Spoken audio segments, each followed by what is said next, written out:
یوسف زمانی. این لحظه های آخر رو بخند، بعدش چشماتو آروم ببند، نزار که عشقامو ببینه اون چشایی که یه روزی عاشق شدن. امروز این دیدار آخره، ثانیه ها داره زود میگذره، موج قلبی که روی ساحل کشیدیم و تیکه تیکه داره میبره. عشق یعنی خاطرات قبل رفتنت، عشق یعنی عطر مونده روی پیرهنت، بعد تو تموم خنده هم پر از غمه، یه زخمه که همیشه روی قلبمه.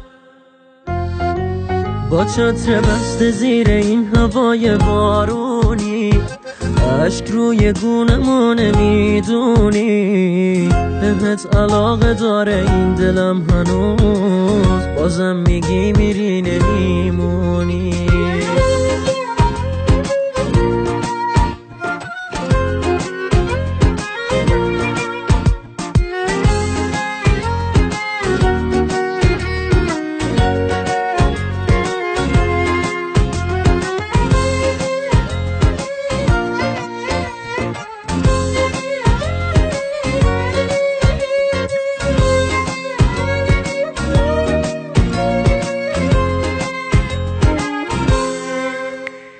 خسته میشم از هوای دل واپسی، خسته میشم از سکوت تلخ بی کسی، اما هر جا که بری همونی تو دلم، همیشه تو مقدسی.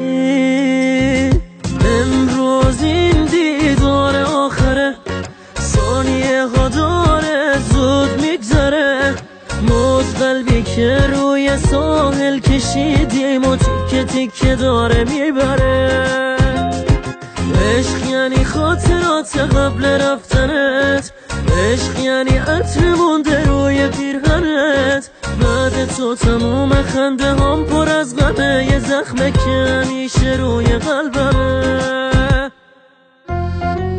با چتر بسته زیر این هوای بارونی، عشق روی گونه‌مو نمیدونی، بهت علاقه داره این دلم هنوز، بازم میگی میری نمیمونی.